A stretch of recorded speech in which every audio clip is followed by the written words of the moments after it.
Oke, halo semuanya. Pada video kali ini kami akan menjelaskan dan mendemonstrasikan hasil dari tugas besar 2 stima kami.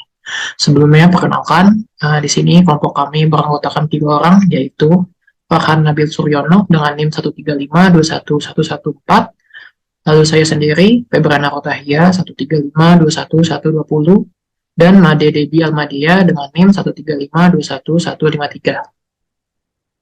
Oke, jadi dalam tugas besar ini kami diminta untuk membuat sebuah aplikasi dengan GUI sederhana yang dapat mencari rute dalam memperoleh seluruh treasure atau harta karun di sebuah maze yang dengan mengimplementasikan algoritma BFS dan DFS.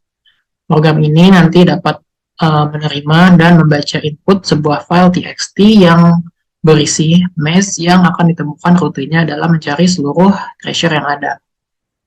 Di sini saya akan menjelaskan algoritma BFS yang kami gunakan. Jadi dalam pencarian BFS ini intinya program akan memulai pencarian dari starting tile, lalu memeriksa file tetangganya dengan prioritas up, left, right, down. Lalu proses pencarian ini nanti akan dilakukan sesuai dengan teori algoritma BFS. Lalu apabila di tengah-tengah pencarian ditemukan tile yang merupakan treasure, program akan mengulangi pencarian kembali dengan menggunakan tile tersebut sebagai starting tile yang barunya. Proses ini akan dilakukan terus-menerus hingga tidak ada lagi treasure yang ditemukan. Lalu untuk method dari BFS Fine sendiri, di sini ada inisialisasi, lalu di sini kami menggunakan struktur data queue dengan menggunakan konsep first in, first out. Di sini ada dictionary untuk menyimpan visited tiles yang telah dikunjungi. Lalu di sini kami menggunakan looping selagi queue tidak kosong. Kami akan memeriksa current tile. Apabila current tile tersebut adalah treasure dan sebelumnya belum divisit, bukan treasure yang sudah ditemukan, metode ini akan mereturn current tile. Lalu di sini program method akan memeriksa tile bertetangga yang bagian atas sesuai dengan prioritasnya tadi, yaitu ada up, left, right, and down. Di sini apabila indeks x, y-1 itu valid dan dapat dilalui dan tile tersebut belum dikunjungi sebelumnya, maka tile tersebut akan dimasukkan ke dalam queue. Begitu juga dengan untuk bagian kanan dan bawah. Proses ini akan dilakukan terus-menerus hingga ditemukan treasure. Lalu apabila hingga akhir pencarian tidak ditemukan treasure, maka metode ini akan mengembalikan tuple kosong. Saya Farhan Nabil Suryono dan di sini akan menjelaskan bagaimana kelompok kami mengimplementasikan DFS.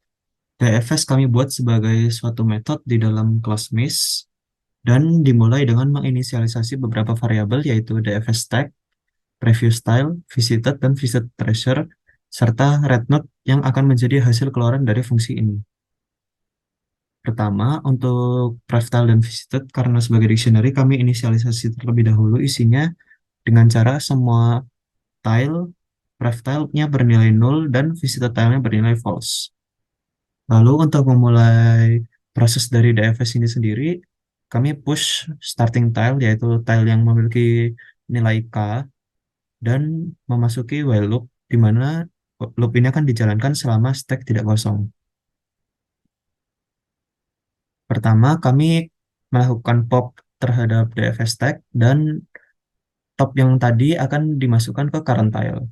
Jika current tile ini sudah divisit, maka loop akan di-continue.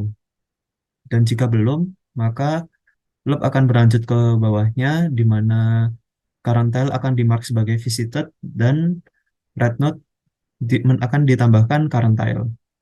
Jika current tile ini bernilai treasure, maka visited treasure akan diincrement. Lalu di sini adalah proses menambahkan langkah selanjutnya, yaitu jika suatu indeks di sebelahnya merupakan indeks yang valid di dalam maze dan tile itu sendiri adalah walkable serta belum divisit, maka tile tersebut akan dipush ke DFS tag dan previous tile-nya akan dimark sebagai current tile.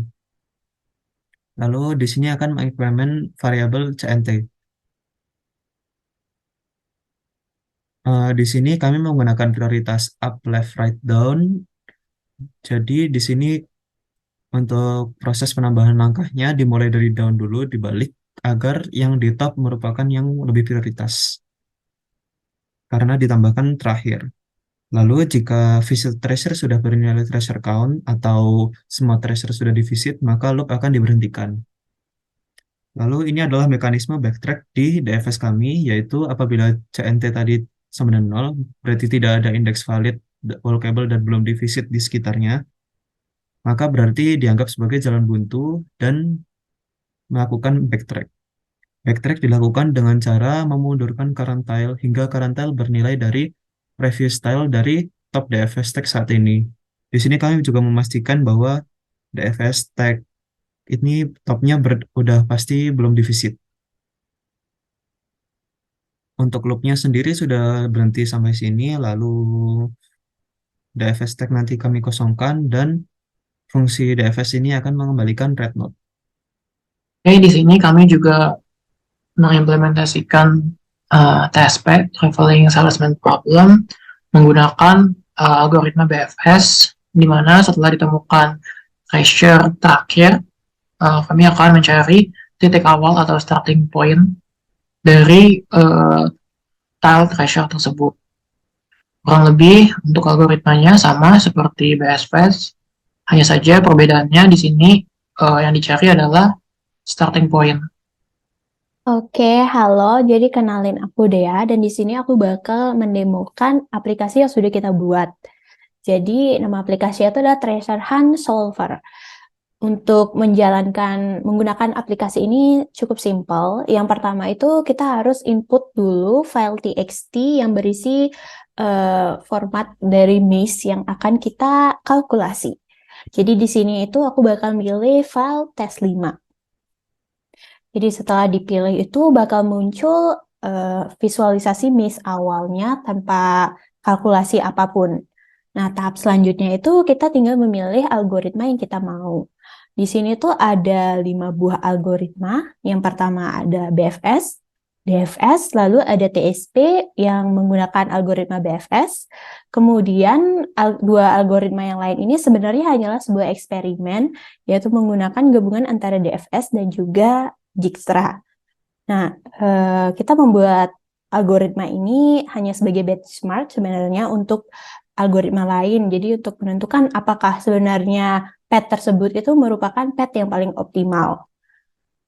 Jadi kita pilih saja dulu terlebih dahulu yang pertama algoritma BFS.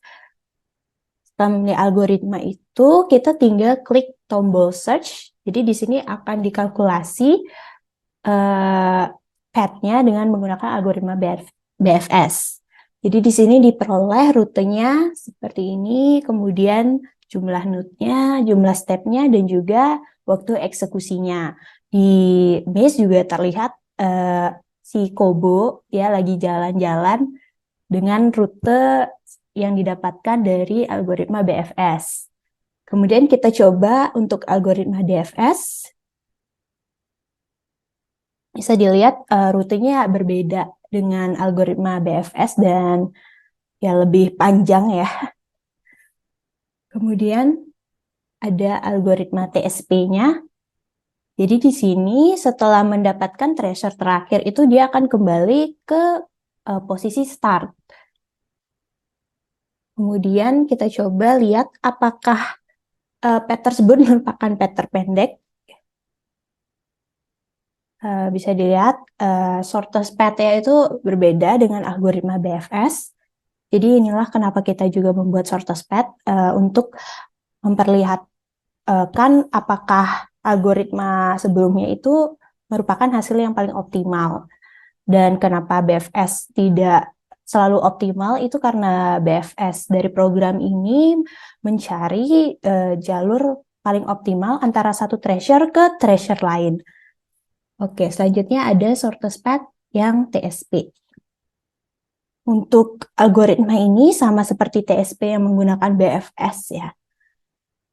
Nah, selanjutnya juga selain memperlihatkan final path-nya, kita juga bisa memperlihatkan progres dari algoritma gitu. Caranya itu dengan setelah kita search, itu ada tombol visualize. Jadi kita tinggal klik tombol visualize. Nah, kita juga bisa mengatur waktu yang dibutuhkan untuk memperlihatkan setiap step gitu. Jadi itu kan waktunya agar agak lebih lama itu 500 milisecond. Kita klik visualize, bisa dilihat itu adalah step-step dari algoritma BFS ya. Jadi dia mengecek setiap tile yang dicek itu bakal ngecek tetangganya juga yang bisa dilewati.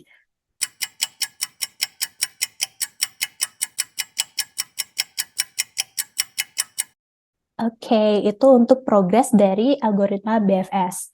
Kita juga bisa melihat progres untuk semua algoritma, tapi di sini saya hanya akan menunjukkan untuk algoritma BFS dan juga DFS. Oke, karena biar lebih cepat, jadi kita pakai 100 milisecond. Kita search dulu. Kita coba visualize.